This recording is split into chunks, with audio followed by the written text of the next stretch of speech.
So as we come in the main entrance, this building is the first one that was built.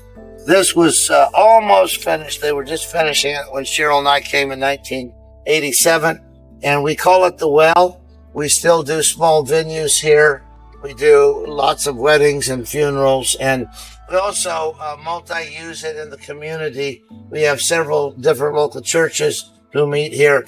And you can see that on the side of it, it says the Embassy of Heaven. Years ago, Cheryl had the idea that was from God that we would use Embassy of Heaven. And so what we decided to do is keep our church, name the Church of Glad Tidings, but name the campus the Embassy of Heaven. Now, when we first came here, we just had this building and a small plot of land, but God's blessed us, and gradually we've been able to add different parcels that we picked up. Now we have a little over 40 acres here on the Embassy of Heaven. The Embassy of Heaven, the whole idea is that you can be safe from all of the attacks of the enemy. It's a pretty cool thing. Really, God did give me that idea. And we're trying to build a location that people will be safe in the areas of food sovereignty, everything. There's so much going on in the world today. And we really want people to have a place that's absolutely a haven, really a safe place in the middle of all that's going on around. So pretty exciting. After we outgrew the building to our left here, which we call the Well, we decided we needed more room. And so we put in our heart to build this building. We call this the theater. And we have it all set up for our Creative Light Theater. It's also a gym. It's a multi-purpose room. It has a large cafe in it. And this is where, at this point, we meet both on Saturday nights and Sunday mornings, and do all of our theaters and lots of other stuff. So this is our main building for usage at this point. It's actually amazing. The skate park here draws people from LA. It draws people from all over. It was written up as one of the best skate parks in California. And because we have concrete workers, we just built that right out with our people, just designed it, and people love it from everywhere. So much fun. Project. We believe that the Lord has given us some time to prepare for difficult times in the future. The Bible talks about great famine coming on the earth, but just like God blessed Joseph and gave him an idea to plan for the future, he was able to save his family and the whole nation. And so God gave us this idea, and we got this crop box, and we're really excited about it. And I want to have Chuck show you around in it. So come this way and have a look. And even right over here, they've got everywhere. We're planting food for people. It's so much fun. It's just beautiful. So, Chuck, tell sir. us about the Embassy Greens and what you have going here. We have a lot going on. This is Roger's vision, and I'm learning a lot from Roger, and there's a lot to learn. But that he's taught me, I'll show you. And this is our crop box where most of our greens are grown. It is a controlled environment with the humidity, the water temperature. I've got a couple of volunteers today that are here helping me cut.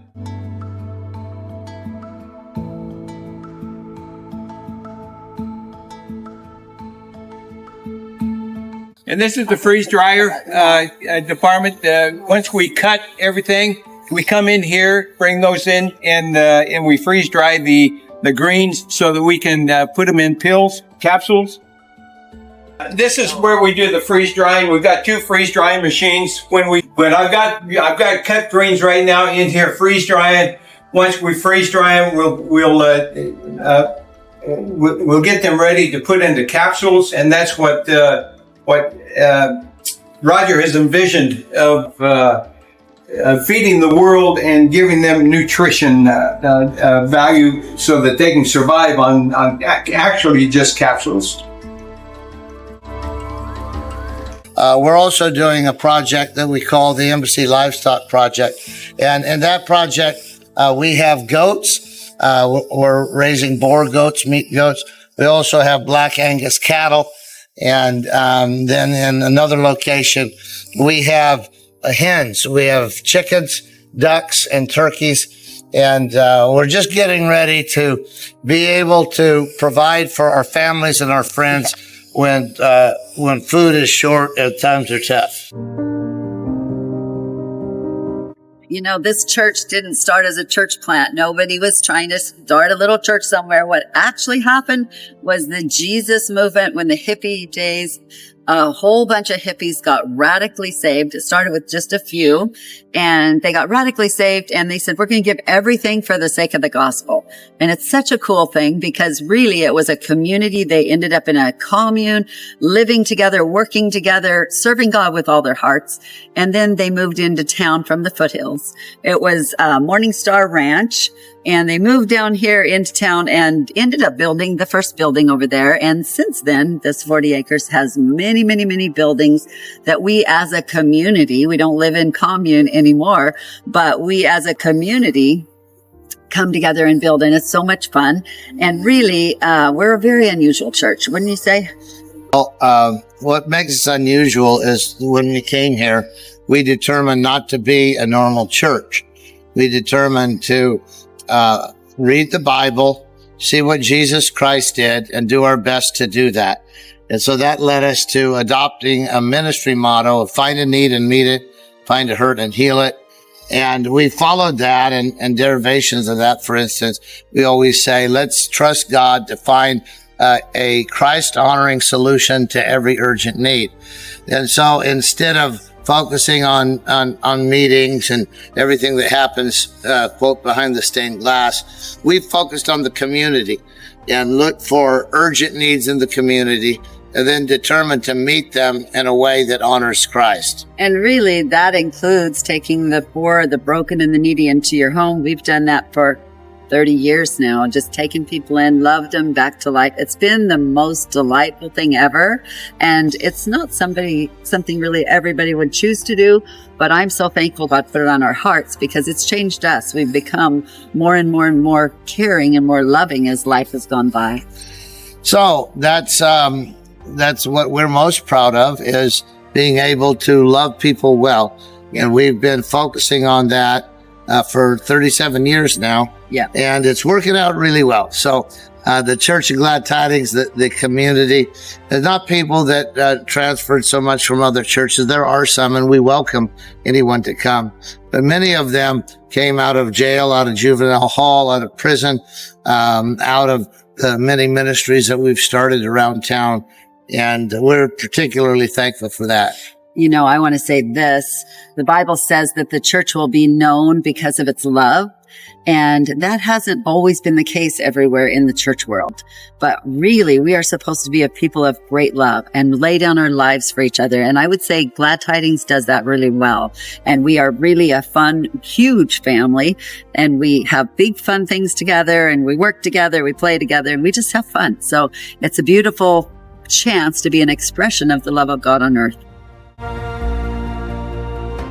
Okay, this is Christy. Isn't she a doll? She's so sweet and she's a blessing. God brought her here to be a part of our community, and she lives on campus, and she's a blessing in so many ways. And she's having her life changed as well. Glad Tidings is an amazing church where Jesus changes lives every day. I feel so blessed to be a part of this community. There's nowhere else I would rather be. There's a Third Day song that says, were I to leave, where else would I go? And I think about it all the time. There's nowhere else in the world I'd rather be than right here on the GT campus. Let me give you a hug. With Cheryl and her. This is my favorite church she has because it's Cheryl with a big heart, and that just says exactly what she is. So we started Epic Education, and here's the campus. We have modulars here and a big field that they do archery and whatnot in. The solar fields power the whole campus here, and you can see the little train that carries kids to and fro along this 40-acre campus. And this is Epic Education. Can I get that ball? Yes, you may, sir. We established the Epic Education in our Christian education building behind us, is a 2-story building. And then we began to get modulars, set them up. Now we have a number of modulars here, and we're slowly transferring. We call this building the 500 building. It's the Christian education wing. And we have classes. We have so many different things that come in and use. We've got a studio in here, a video studio, audio studio, and lots of classrooms, big library.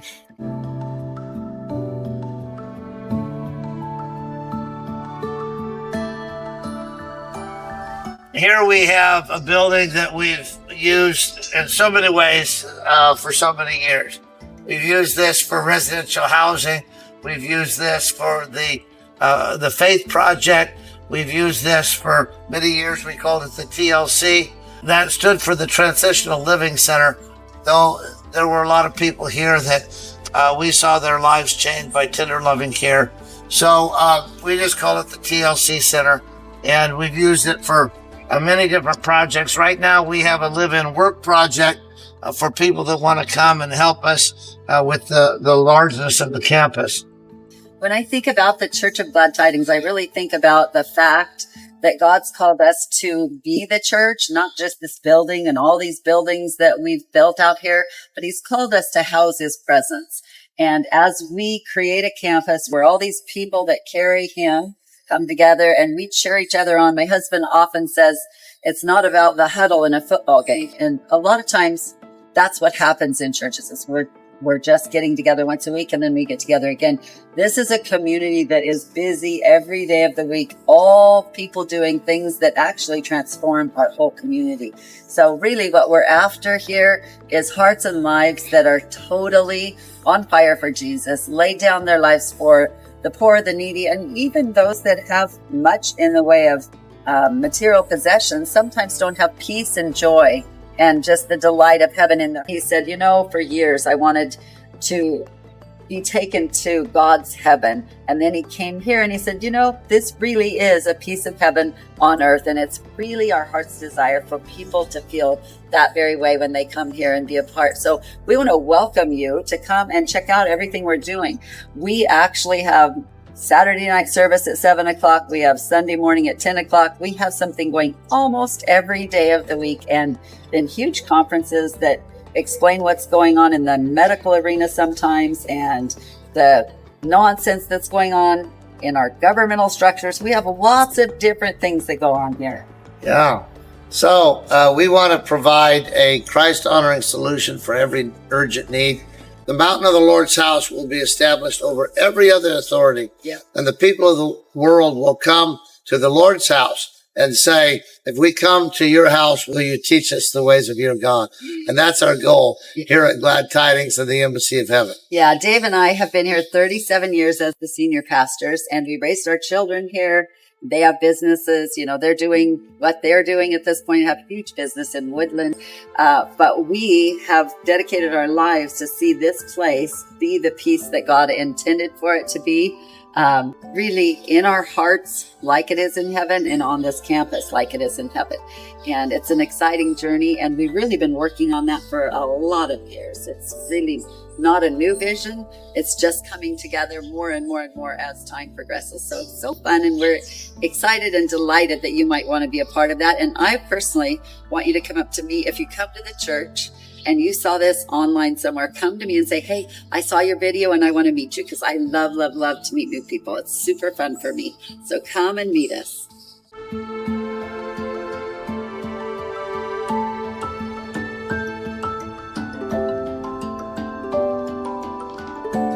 Come join us in the GT Cafe.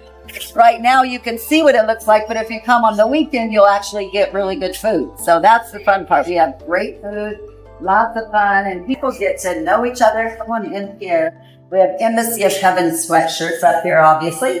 But when it's actually open, the board tells what all is available and have specialty coffees. Really what it's all about, though, is the people getting to know each other. And it's really, really wonderful.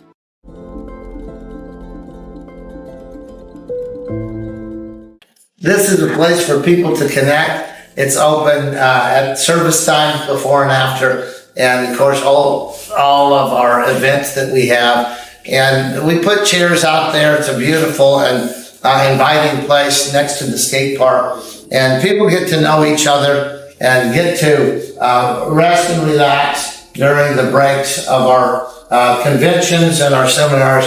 And we're really proud of it. Awesome food.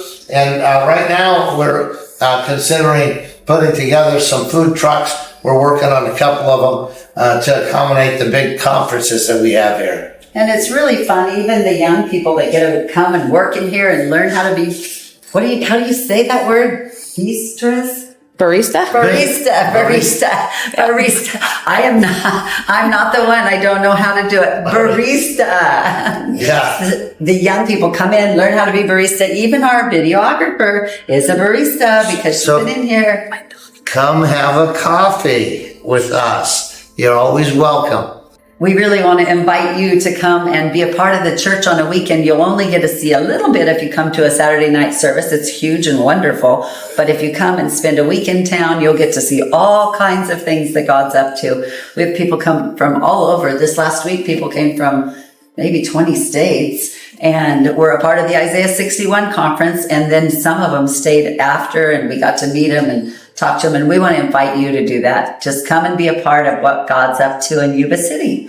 Yeah, we have friends in not only many states, but many nations.